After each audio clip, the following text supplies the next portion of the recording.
So despite everything else being a little bit less conventional and we're going to do hands-on stuff, the first 15 minutes is going to be kind of conventional, me saying a few things. So thank you all for attending and participating in this experiment. There's a pretty good faculty to student ratio here, so there's almost a faculty for every student. So again, feel free to take advantage of help and assistance here. My job is just a few minutes of introductory types of things. By day, I work in the University of Massachusetts Medical School in the psychiatry department, doing developmental disabilities, neuroimaging research, autism, developmental disabilities, and ADHD and things of that sort. By night, though, I work on many informatics projects, the first of which, that's a very long-standing project, NITRIC, the Neuroimaging Informatics Tools and Resources Collaboratory, nitric.org. Hopefully everyone already knows about that, or if you don't, you should become aware of that, since that's really a go-to place to find tools, to find data, to host tools and host data, and also execution and operating systems and computational environments. So that's a great general resource to help solve different problems. The other thing I work on by night is a project called ReproNIM, which is a Center for Reproducible Neuroimaging Computation. And so this course you're participating in today is part of the training and outreach effort of that initiative. And JB is head of the training core, and a lot of the staff you'll see are parts of that project, and they'll introduce themselves as they speak about different things. So those are kind of two of the big initiatives that are sort of behind this presentation today. So this is kind of preaching to the choir because you've all decided to be here. But give me a show of hands. Let's just confirm you're in the right place. Who thinks engaging in reproducible research is important? Yes, good. If you don't, then you might be in the wrong room. Or, oh no, you're in the right room because we have to convince you otherwise. More interesting question, by a show of hands, and I'm going to give you 5 options, so don't show your hands yet. If I found, just this year, all the neuroimaging papers that have been published, and PubMed suggests there's about 3,300 of them, how many of those do you think are reproducible? So on the one side, 90 to 100% of those you think are reproducibility. That'll be option A. B is between sort of something over 50%. C is something sort of between a quarter and a half, 25 to 50%. D is less than a quarter, less than 25%, and E, or wherever I'm up to, will be none. So how many think 90 to 100% of this year's literature is reproducible? Okay, how many think between sort of 50 and 90%, sort of on the high end of stuff? Okay, how many think sort of between 25 and 50%, sort of lower, middle end of the stuff? Okay, how many think less than 25%? Okay, and the very extreme less than 25% would be none. How many think none are? Okay, there's a couple of skeptics in the room, but that's the way it goes. So to some extent, I have my own opinion about that answer. We can't really talk about a precise answer to that question until we define a little bit more about what do we mean. What did I mean when I said reproducible? And we all want to do more reproducible research, but and if we want to assess if we are or aren't reproducible, or a finding is or isn't reproducible, we need to think a little bit about what we mean by the concept of reproducible. So there's a lot of different ways to think about reproducibility. And a lot of different people sort of define some of these definitions slightly differently. So I'm going to sort of set up an expectation for the types of terms I'm going to use related to reproducibility in this slide here. So reproducibility, in the way we present it, is really a spectrum. And in the context of a reproducible publication, we start from the concept of the original publication. That publication takes some data, performs some analysis, and creates some sort of result. The very primary element of reproducibility we'll refer to as re-execution. If you go back to a particular paper, can the same authors and the same data and that same method be done again? Now, anytime in this whole session that we seem like we're being mean or angry about the field, I have done everything bad that we're going to be talking about, so I've done that. And I'm sure I cannot go back to a paper from 2008 or so, and on something we did on the corpus callosum and ADHD or something. I do not know where that data is, really. I don't know exactly which version of the operating system I was using at that point in time. If you told me to re-execute that publication, I can't do it. And that's bad. It's not good science to be able to re-execute the things that we've written and put into the publication. So we start from this concept of re-execution. Do you know where that exact same data is? Do you know exactly what that analysis was? And can you generate a document that looks exactly like the thing that you published? That's re-execution, and to some extent, it's very difficult to think about reproducibility generally if we don't even have the foundation of re-execution. And so a lot of what you'll hear in the course is about re-execution and really setting up experiments in a way that supports that. At the next level, though, in the idea of reproducibility, really are types of generalizations. So it's interesting that we take a bunch of money and we collect a bunch of data, spend a lot of time, and we do one type of analysis and come up with one type of result and maybe write a paper or two. And really all that money and all that time and effort distills into just a couple lines, a couple conclusions, a couple claims, and maybe a short little table of some of the foci of activation or volumes of substructure. But there was lots of different ways that one could have achieved that result. So in this idea of generalization, we want to sort of take a scientific approach and really control our variables. We have data and we have analysis, so if we want to explore generalization, well, let's keep that data exactly the same. Let's now vary the analysis a little bit and see how sensitive our conclusion is to exactly the analysis that we did. So that way we're sort of scientifically probing the space of where our answer came from. Exact same data, let's look at how methods affect that. Similarly, you can flip that the other way, take the exact same analysis and change the data a little bit, add some new data, use someone else's similar data. How stable is the answer, is the conclusion, to changing just one thing, just changing the data that's going into that analysis. So this gives us really, from any one publication, this gives us a whole sort of generalization space where we can systematically probe the sensitivity and stability of that answer as we, as scientists, twist our knobs of how we do the analysis or how we put in the data.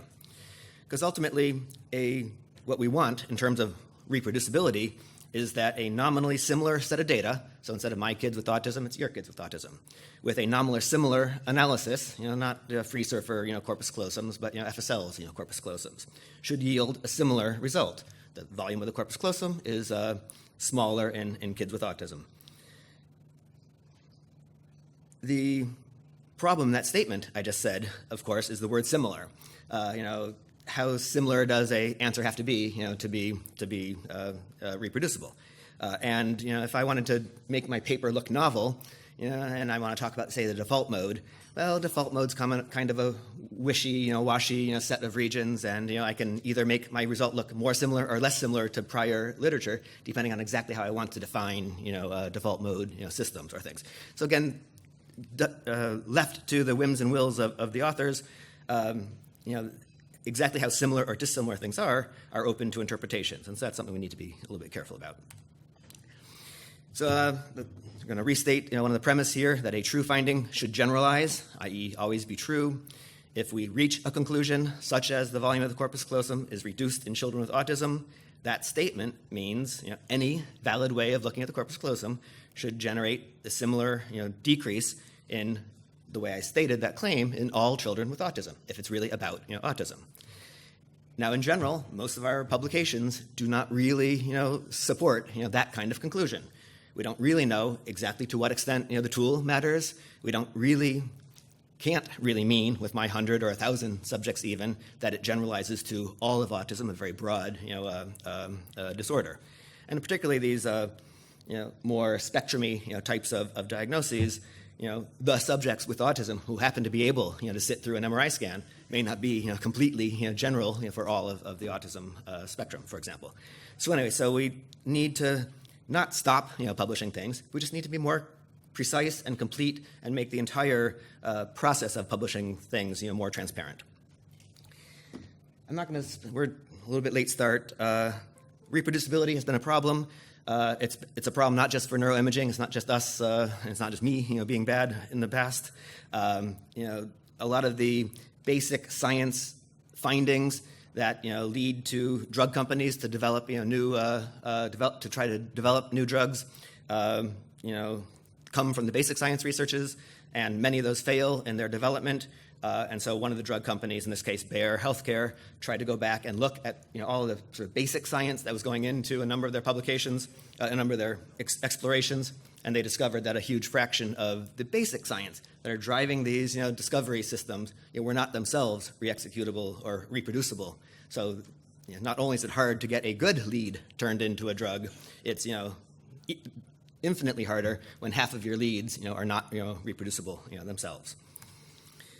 And particularly in the domains of mental health, Tom Insel, the past director of the National Institutes of Mental Health in the United States, has been really hard on the field in that today a child with autism or an adult with schizophrenia who walks into their clinician's office pretty much has the same outcome and the same interventions that we had 30 years ago, before billions of dollars of research and in genetics and imaging and all that kind of stuff has happened. The outcomes and therapies are very similar to date. Now, a lot of scientists have received a lot of grants. A lot of scientists have written lots of papers, but the outcome for a child with autism or an adult with schizophrenia or a teenager with a drug addiction is really not been radically moved by this huge investment. There's lots of reasons for it, many of which are biological, and many of which are the subtleties of biology. But part of it's the technology and the information that we're using as part of the research efforts. Okay. When we generally think about a neuroimaging experiment, we have at least two streams of input data, one of which is the imaging data we get from our scanners and our subjects. The other is probably some behavioral and clinical assessment types of things. We bring those two sources of information together, we do a bunch of processing, come up with some answer, and we publish that. But when the final output is just the PDF of the article that you've just written, there is a lot of wiggle room and variance in terms of exactly how did that data from the subject, clinical and biosamples and things, turn into the data you're using, exactly how did the data from the MRI scanner turn into the data that we're working with, exactly what process you did, and exactly what pieces of those results you chose to publish has lots of variation and are not completely described by what we put in our publications. This just reminds us that this sort of workflow has lots of different elements to it, from the data to the publication. And what we've learned over the past few years is that everything as part of the experimental workflow matters. Exactly what operating system you're using matters. Exactly what tool you're using matters. And exactly what data you're using in your experiment matters. All these things matter. And so all of these things are what we as experimentalists now need to take a little better control over. The other sort of guideline to what we'll see from the other presentations is really a vision towards this sort of next generation of what a publication should look like. The era of just the words, just the PDF being the output of your research effort is really hopefully coming to an end. You and your students will hopefully really see a new era emerging of what a publication and what the product of research begins to look like. So in addition to the lovely words, which we need in order for humans to understand and comprehend what's going on, we need to encapsulate the actual data that went into a publication, the actual workflow specification that goes into a publication, the computer system, the execution environment, as well as the complete set of results. Now, the opportunity here from the research and the research efforts point of view is that what used to be one publication, one entry in your CV that I did this study of neuroimaging, can actually turn into more like 4 publications, 4 research products of your effort. There will be the lovely publication that you write about the conclusion, but there should also be a publication for the data. There could be a publication for the workflow you're using. There could be a publication for the results that you're making available.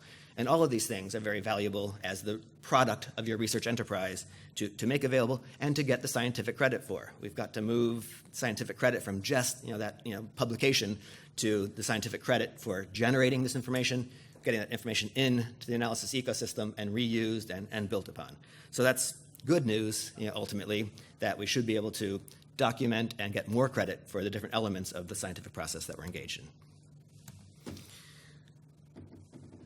This course, as JB sort of foreshadowed, is just a day-long sort of workshop hands-on of a much larger training initiative. The ReproNim Training Initiative, you can find at training.repronim.org. The 4 main modules that that are in that course will be presented today. And this course is designed really to follow the software and data carpentry modes of really ultimately training the trainers. We cannot go out and train everybody in all this kind of stuff. We got to train you guys, and you guys then got to train the other people in your labs and really become part of how this movement keeps moving. The other thing to point out here is that full curriculum, each one of these modules can take a month or 2 months to do. It's not just a little bit, and a lot of information is being distilled there. A lot of mechanisms are being purported to you. So when we attempt to do what's a sort of month-long course in an hour or an hour or 2 for one of these sections, we're only giving you the tip of the iceberg. We're really only trying to motivate you to want to go and do the rest of that course. So to some extent, some of the comments we'll hear about this is it's going to be, hopefully appropriately, overwhelming. Because to some extent, we want to remind you that you can't just learn reproducibility in an hour or a day. We want you to be aware of the issues, but also motivated to go and continue the training in terms of understanding what you need to know to improve your reproducibility of your research. And again, the other balance is to do everything right can be very overwhelming, and one might want to just throw up their hands and say, I can't do that. I'm just going to go back and do things the way I used to. So the other thing that I want to reinstill is that one of our goals is to find as many simple things that we can do that make our reproducibility better today than it was last year. We don't necessarily have to get to the very end right away, but to the extent we can find simple things that we want to do and find simple things that we can do that moves us along this, the whole field overall will get better. So that's think reproducibility and act re-executably. So you'll see 4 different modules presented. Again, JB foreshadowed what those will be, and you have it in the documentation somewhere. And so I think, without further ado, we're just trying to make sure that we all have the more and more tools to keep from going off the scientific tracks in terms of our overall research efforts. So without further ado, I will turn things over to the first presentation. That's Jeff Gretta from UCSD, University of California at San Diego. And while we change computers here, there will be an opportunity to make sure everyone's computational systems are happy.